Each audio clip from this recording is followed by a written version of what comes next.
우리는 성경에 보면 신앙의 선배들이, 신앙의 거장들이 아무리 봐도 이해할 수 없는,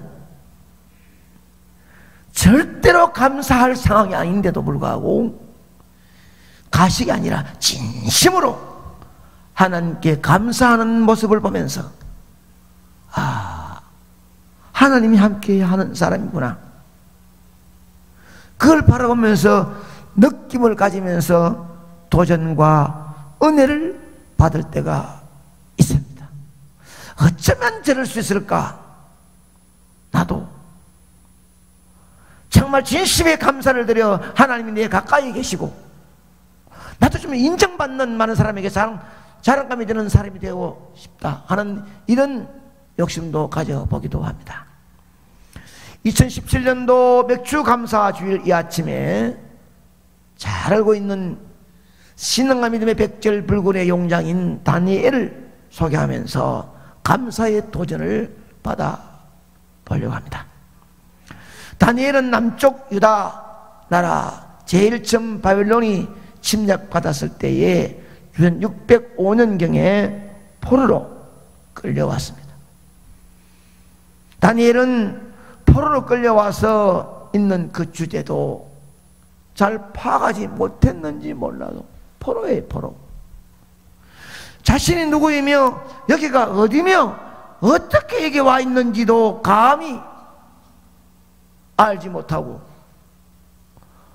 왕이 주는 진미와 포도주를 먹기를 거절해버립니다. 그것도 뭐 나이 많아가 이미 뭐 죽을 날이 가까워지면 내 조국 헐벗고 굶주리고 폐허된 나라 힘들어 있는 내 동족을 생각해서 내가 이런 진미를 먹을 수 없노라 하고, 그러면 목이 날아가 죽든지 굶어 죽든지 양 내 민족을 위해서 죽기를 각오한 나이 많은 사람이라면 몰라도 지금 이 진미를 거절한 저는 나이 많은 노인이 아니라 젊은 청년입니다. 조국을 위해서라도 힘을 키우기 위해서나 아니면은 이 나라의 왕의 말을 잘 들어 어쩌면 쓰임받을 수 있을 것인데 감히 그는 그 왕의 음식을 거절한다는 것은 스스로 죽음을 택한 것이나 마찬가지예요.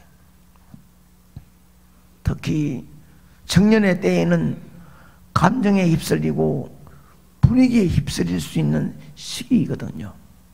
그런데 다니엘은 뜻을 정하였습니다.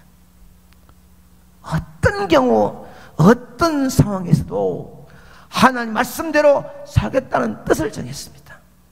이런 결심이 여러분의 자녀에게도 다니엘 백절불굴의 신앙관이 있기를 주의 이름으로 축복합니다. 이 젊은 청년들에게도 임하기를 기원합니다. 신앙을 지켜왔던 다니엘은 하나님이 지켜주었습니다. 그가 지켜주었던 날들은 뒤로 하고 이제 나이가 62세가 되었을 때 바벨론은 망합니다. 메데라는 나라가 들어서면서 다리오가 왕이 됩니다.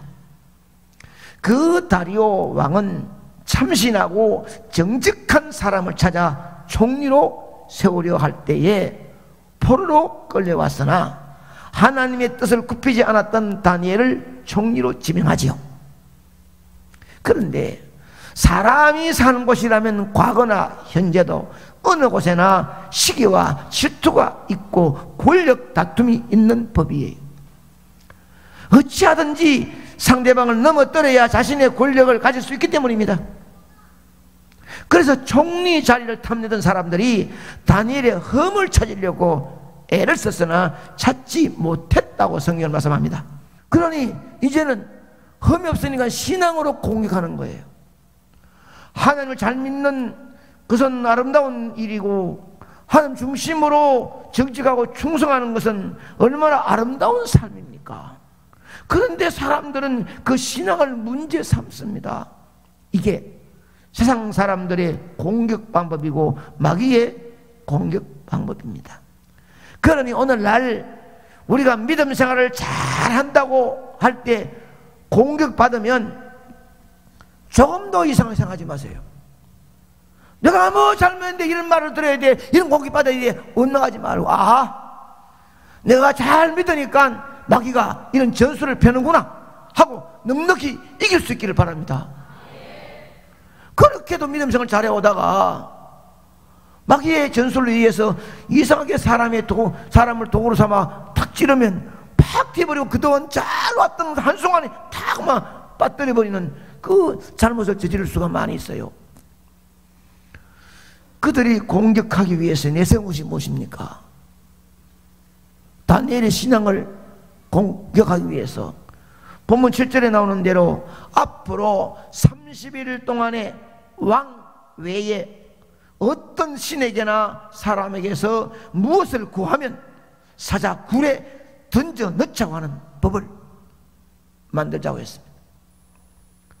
왕이야, 자기를 높이고 다른 신이나 다른 사람에 구하지 말고 왕만 높이자 하는데, 왕만 경배하자는데 그 사람들의 요청을 거절할 이유가 없지요. 왕은 그래서 예수 좋다는 거죠. 그 도장을 찍어버립니다. 그런데 문제가 무엇입니까? 이제 다니엘이 문제입니다. 이 다니엘을 향하여 공격하거든요. 다니엘은 하루도 기도하지 않고는 못 사는 사람입니다. 이미 기도가 몸에 배인 사람이에요. 본문 10절에 보면 다니엘은 죽음 앞에서도 도리 하나님께 감사 기도를 드리고 있습니다. 10절 말씀은 우리에게 이렇게 말씀합니다. 시작. 다니엘이 이 조서에 왕의 도장이 찍힌 것을 알고도 자기 집에 돌아가서는 윗방에 올라가 예루살렘을 향한 창문을 열고 전에 하던 대로 하루 3번씩 무릎을 꿇고 기도하며 그의 하나님께 감사하였더라. 아멘입니다. 다른 신에게 경배하면 사제굴에 들어갑니다. 이 왕이 도장을 찍었습니다. 아무도 걷지 못합니다. 이제는 죽음이 앞에 와 있습니다. 자기를 향한 죽음의 길인 줄 알고 있습니다. 얼마든지 거절하고 안 하고 잠시라도 그칠 수 있습니다. 우리나라가 신사참배 엄연히 예수 그리스도를 생명의 구주를 믿었던 우리의 신앙의 선배들 가운데 교단이 우상에게 절을 하도록 가결해버렸습니다. 신사참배를 가결했던 그 평양 신앙의 믿음의 중심이었던 장대현 교회는 김일성 동상이 서는 자리가 되어버렸고,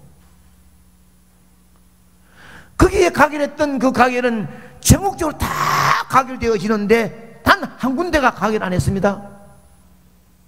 경남노회가 가결 안 했는 거예요.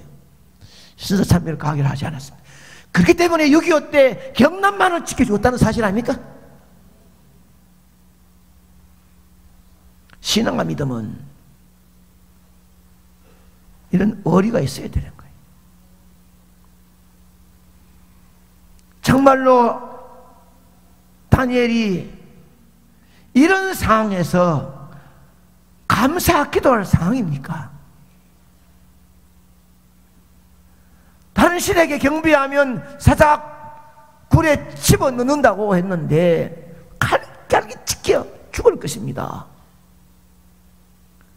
우리나라가 신앙의 선배들이 신사참배 앞에 나는 아니요 라고 개인적으로는 말했다 하더라도 아니에요. 총회가 노회가 결정되어야 되기 때문입니다. 그래서 이 나라가 다시 한번 하나님의 사랑의 은총에 설락하면 총회가 지난날의 잘못을 전체에 무릎 꿇고 용서를 비는 회개 기도 해야 하나님이 지켜주는 것입니다. 지금 다니엘을 보십시오. 기도하면 죽인다는 거예요. 그런데도 그는 고국 예루살렘을 향하여 문을 활짝 열어놓고 하루에 23분도 아니라 3번이나 하나님께 어떤 기도? 감사 기도를 드리는 것입니다. 얼마든지 원망 불평할 수 있습니다. 여호와여, 이럴 수 있습니까? 제가 젊을 때 와가지고 산 문치 안 두고 뜻을 정하여 왕이 주는 진비도 먹지 않고 의리를 지켰는데, 저 하나님 기도하면서 놓았는데 무슨 일이, 이런 일이 있습니까? 얼마든지 원망하고 생명을 위하여 자기는 기도하지 않을 수도 있습니다. 원망할 수 있습니다. 그런데 이 상황에서 다니엘은 감사 기도를 올렸습니다. 그는 사람의 권력 앞에 하나님을 향한 감사의 신앙을 숨기지 않겠다는 것입니다. 아멘. 지금 이 상황이 감사가 아니라 도리어 불평이 나올 만한 상황이 아닙니까? 그런데도 다니엘은 이 감사의 신앙, 말씀 듣는 우리들도 마땅히 도전받아야 될 신앙의 자세인 줄로 믿습니다.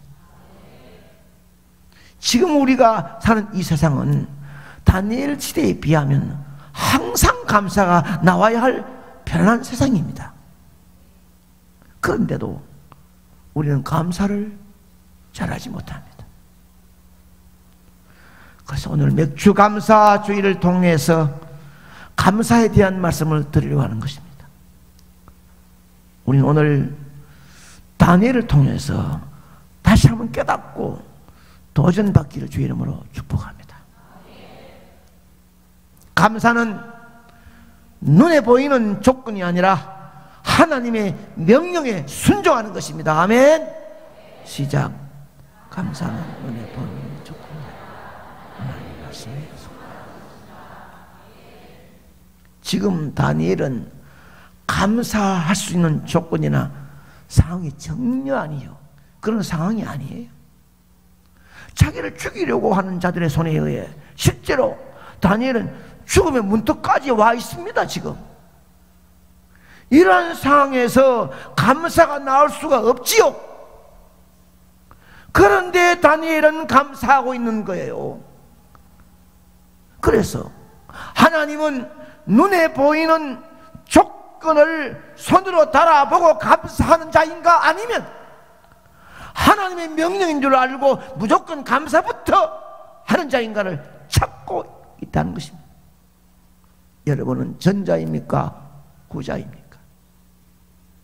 감사할 수 있을 때 감사하는 건 누가 못해요?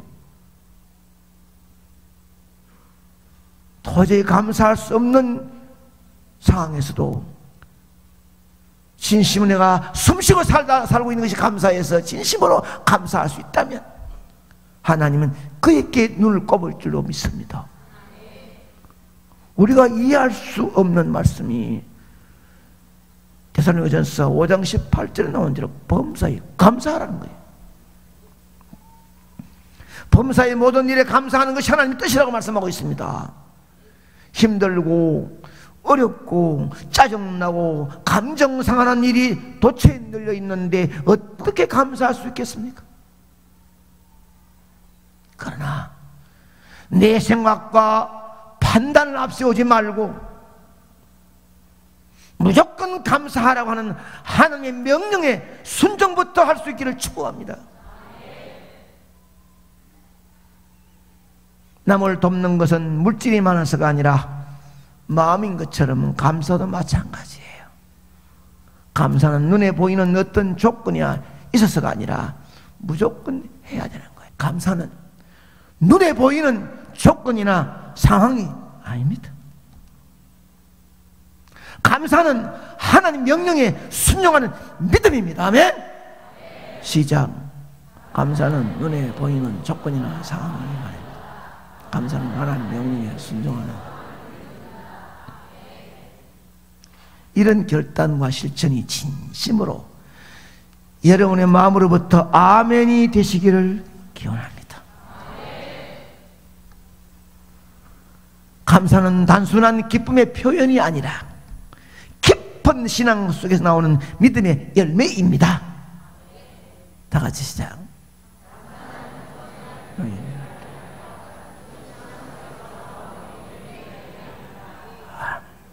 할렐루야. 이 믿음의 열매는 하나님으로부터 복을 받을 수 있는 축복의 통로인 줄 믿습니다. 그러므로 하나님께 감사하라고 명령하시니까 내 생각을 앞세우지 말고 이웃 알지 말고 거룩한 바보처럼 감사하는 것이 믿음의 열매이고 복을 받을 수 있는 신앙의 그릇인 줄로 믿습니다. 하나님께서 감사하라고 하는데도 불평거리가 없느냐 찾고 불만을 입에 토로하고 무엇인가 소리질러 분위기를 바꿔야 되겠다고 앞서 나서고, 그것은 신앙인의 참모습이 아닙니다. 그러므로 진심으로 감사하는 모습을 보면서 그 사람의 신앙의 온도계를 측정할 수 있다는 것입니다. 아멘입니다.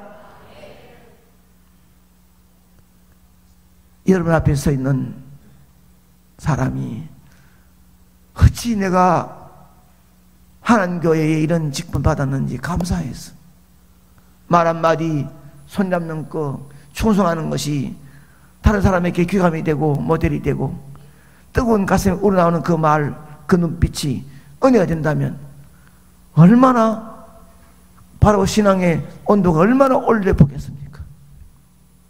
뭐 잘났다고, 뭐 대단하다고, 하나님께서 그래도 감사하라고 복 줬는데 이건 뒤로 하고 대단한 것처럼 감사하지 않고 자기 생각 앞세워가지고 원망하고 남 비판하고 복받을 만한 그릇이 아니다 이 말입니다. 10편 50편 23절에 보면은 감사로 제사를 드리는 자가 나를 영화롭게 하나니 그의 행위를 옳게 하는 자에게 내가 하나님의 구원을 보이리라. 아멘. 감사하는 사람에게 구원이 있고요, 구원받은 사람은 감사하는 삶을 산다는 것이에요. 우리가 정말 구원받은 자라면 감사로 신앙을 고백해 보시기를 축복합니다.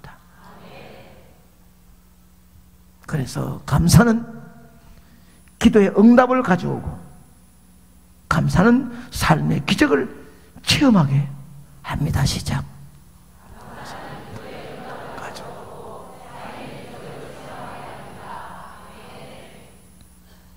지금까지 받은 하나님의 사랑에 대한 감사도 드리지 않으면서 몇 번의 눈물겨운 고비고비를 지나면서 불의한 사건에 지켜주신 하나님 계시는데 얼마든지 잘못될 수 있는 여건들이 많음에도 그때그때만 찰나마다 하나님께서 도우시고 함께 해주셨고 선택의 아름다운 반열의 아름다운 자리에 이루어 주었으면 진심으로 감사해야지. 진심으로 감사를 드리지도 않으면서도 무슨 염치로 기도 응답해달라, 삶의 기적을 체험해달라, 어찌 기도가 될 수 있겠습니까? 기도하던 다니엘은 결국 고발을 당합니다. 사자굴에 들어가지요. 어떻게 됐습니까? 본장 22절에 가서 보면 말씀이 이렇게 나옵니다. 시작. 나의 하나님이 이미 그의 천사를 보내어 사자들의 입을 봉하셨으므로 사자들이 나를 상해하지 못하여 싸우니 이는 나의 무지함이 그 앞에 명백함이오며 또 왕이여 나는 왕에게도 해를 끼치지 아니하였나이다 하니라. 아멘. 다니엘은 하나님이 천사를 보내어 사자들의 입을 봉했다고 고백합니다. 우리는 또 맹렬히 타고 있는 불못불에 들어간 다니엘의 세 친구의 유명한 신앙의 고백을 한번 들어보십시다. 아니, 함께 고백해 볼까요? 다니엘 3장 17, 18절의 시작. 왕이여 우리가 섬기는 하나님이 계시다면 우리를 맹렬히 타는 불못불 가운데에서 능히 건져내시겠고 왕의 손에서도 건져내시리이다. 그렇게 하지 아니하실지라도 왕이여 우리가 왕의 신들을 섬기지도 아니하고 왕이 세우신 금신상에 절하지도 아니할 줄을 아옵소서. 할렐루야. 그렇게 하지 아니하실지라도 내게 감사의 삶을 살다가 감사의 열매로 복이 내리지 아니하고 해가 온다 할지라도 나는 계속 감사의 삶을 살겠다라는 고백입니다. 여러분 삶에 감사할 조건이 없습니까? 감사님은 했는데도 불구하고 감사하는 열매가 없습니까? 포기하지 않고 그래도 감사하겠다, 이것이 여러분의 고백이 되기를 축복합니다. 건져내지 아니하실지라도 하나님을 섬기겠다고 합니다. 죽음 앞에서 이렇게 당당할 수가 있겠습니까? 이것이 기적입니다.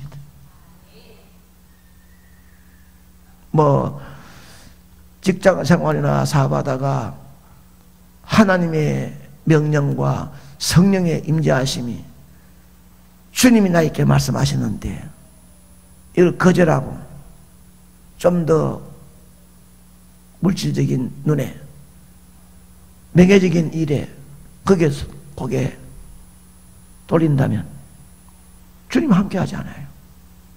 단어가 끊기든지 손해보든지 힘들어도 다 나로 안 된다 할지라도 나는 지금까지 걸어왔던 신앙 믿음의 절개를 그대로 지키겠습니다 할 때 하나님은 기적을 베풀어 줄 줄 믿습니다. 그런 기적 속에 간증할 수 있기를 축복합니다. 감사는 이런 환경 가운데서 기적을 만들어내는 역사가 있습니다. 아멘. 여러분의 삶의 현장에 이런 기적을 체험하시기를 원하십니다. 아멘. 그러면 감사부터 시작하십시오. 감사부터. 누구 때문에? 가정의 남편이나 아내나 자녀들이나 이웃을 향하여 그렇게 하지 말고, 그럴 때 나로 통하여 하나님 기적이 많은 사람이 증거되기를 원하면 내부터 감사에 무릎을 꿇을 수 있기를 축복합니다.